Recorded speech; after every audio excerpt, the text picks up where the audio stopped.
Tons of Bears news for you guys ahead of their Week 12 matchup against the Pittsburgh Steelers. Lots of moves, lots of new IR news, and also the Pittsburgh Steelers get a big boost. I'm going to go through it all right now, but before we get more into today's show, if you're tired of all these injuries and losing key starters, hit the like button on this video. Along with that too, do you feel like the trainer should get some heat? Comment Y for yes or N for no. And if you do that right now by liking, commenting, and subscribing, you get all this opportunity to enter to win a Colston Loveland autograph photo. Now let's go into it. Bears roster moves from Jeremy Fowler. Linebacker Tremaine Edmunds and Roschon Johnson placed on IR. Linebacker Carl Jones and running back Brittain Brown signed to the 53-man roster. Tight end Nikola, Kalinic, and offensive lineman Jordan McFadden called up from the practice squad. Cornerbacks Jaylon Johnson and Gordon remain on IR.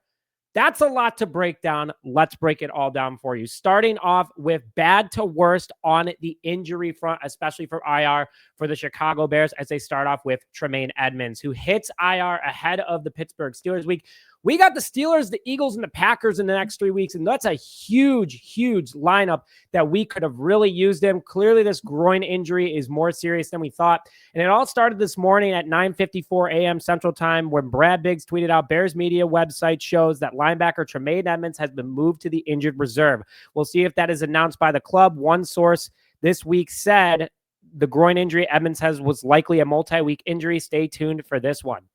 This is just bad. This is getting bothersome how these injuries continue to happen. I understand football is a very tough game. Tremaine Edmunds, very tough guy, but he's having a career year at the moment. And while we're losing him, along with that, we weren't going to have TJ Edwards, and we even lost Noah Sewell this week. So Tremaine Edmunds, this is what we're losing. 89 total tackles so far through 10 games, 46 of them being solo with 4 interceptions and 9 pass deflections. He's tied for second in the NFL with interceptions at the moment and first by tight ends. Linebackers. He has 3 tackles for loss and 1 sack as well. So who's the next man up that's going to take over this linebacker room, considering we're missing our top 3 linebackers? Here's the look of it right now. So you have DeMarco Jackson, who's played in 9 games so far for the Bears with 11 tackles. Along with that, too, you have Ruben Hippolyte, who might finally get some big playing opportunity that Bears fans have been looking for. He's got 6 games and 4 tackles under his belt. And then you got Amen, who just came back from IR. He's played in 2 games so far for the Bears, 1 special teams tackle, nothing from the field.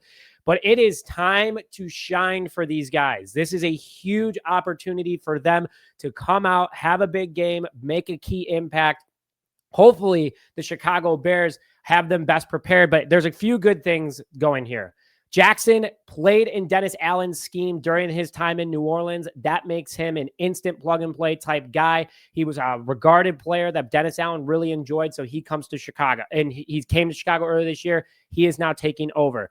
Then you have Ruben Hippolyte, who Dennis Allen was pumped about picking, the super athletic outside linebacker. Finally will get some playing opportunity, and this could be his legacy game, like a lot of Bears Twitter is going out there and saying.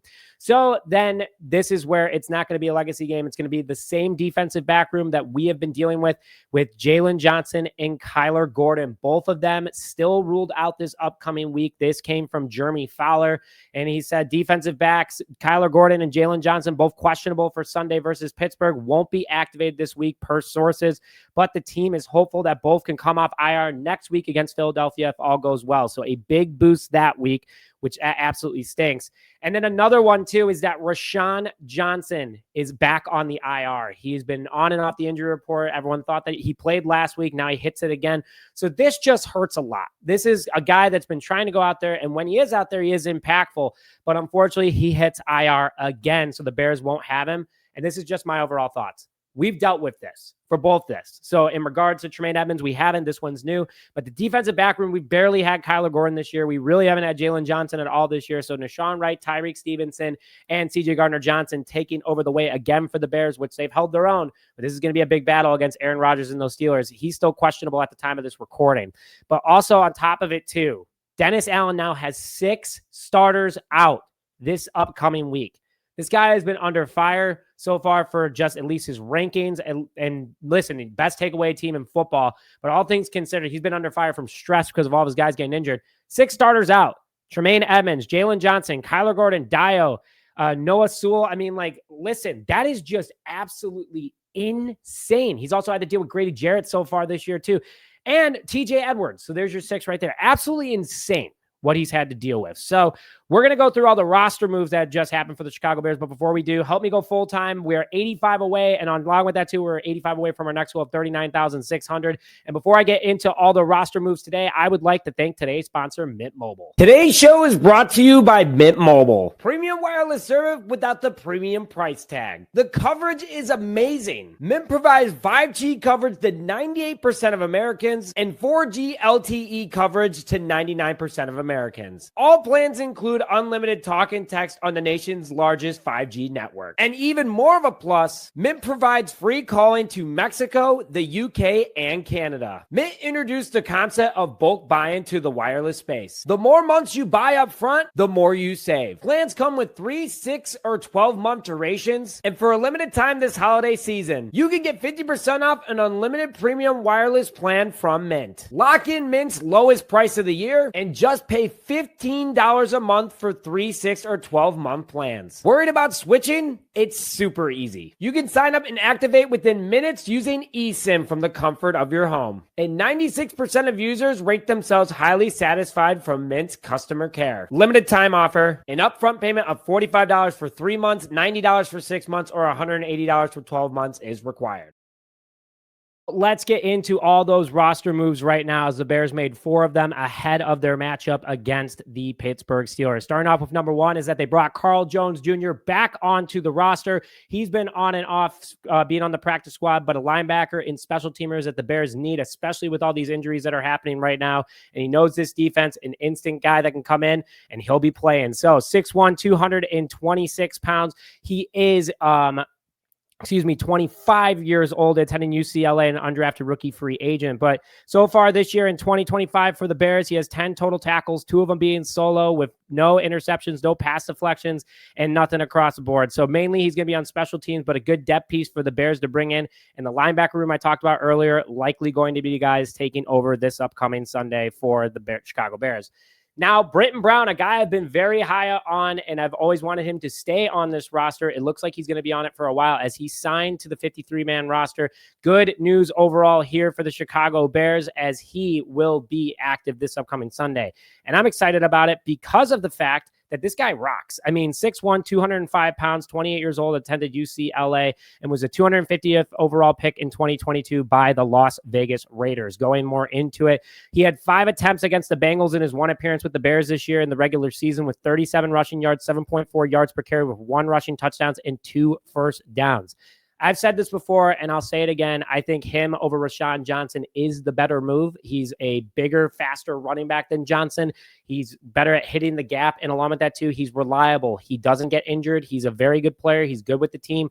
So I'm happy to see that the Chicago Bears brought him up and are going to have him on the roster, and it's probably going to be for a significant amount of time. So make sure that you guys go out and look for that, and also keep an eye on him. As, again, those stats against the Bengals, he ripped it up, over 7 yards per carry, and he did that in the preseason as well. So this is good stuff overall here for the Chicago Bears. Then the Bears brought up tight end Nikola Kalinic, who was a part of the Raiders last year. Bears picked him up, put him on the practice squad, but a big tight end that brings good blocking ability and can play that fullback position like we've seen with Smith and Carlson throughout the last couple of weeks. But he comes up onto the Chicago Bears roster for this upcoming week against the Pittsburgh Steelers. Then Jordan McFadden, one of the best interior offensive linemen of the preseason this past year, will also be on the Bears 53-man roster. He comes up, and Bears picked him up last year from the Chargers. He had a great preseason this year. In fact, the Bears were actually trying to shop him around because they were hoping that someone would offer a late round pick for him. Well, unfortunately, they didn't, but fortunately enough for the Bears, they're able to keep him, and he gets his first action of the season against the Pittsburgh Steelers if he is called upon. So Bears call him up, and happy to see what they're doing here. Now, the Steelers got a boost like I kind of talked about earlier, and it's a good one for them because it's on their defense. And no, it's nothing about Aaron Rodgers yet, but Ian Rappaport tweeted out the Steelers are upgrading defensive tackle Cam Heyward and cornerback Darius Slay and they are no longer questionable. Both will play against the Chicago Bears. So a big challenge for the offense, just like the defense that they're going to have. So this is going to be a matchup that truly shows if this team is special or not, which I think they are. I still think the Bears have the advantage here. Soldier Field's going to be rocking. They're going against the Steelers.